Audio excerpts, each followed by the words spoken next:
In this video, we're going to create a pad-like sound from a vocal using GRN. I have this example beat we can work with. Wasting my time with you, but I like it too. First up, we're going to open up GRN on the vocal. Let's take a listen of what it sounds like on the default setting. Wasting my time with you. Because we're going for a pad-like sound, I'm cranking up the density and spread and setting the spray to about 50% and mix to 100. I'm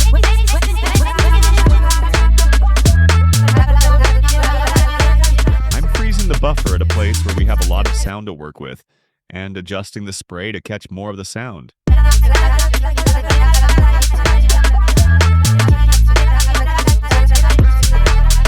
I'm then adding a reverb after GRN to get the sound to sit nice in the mix.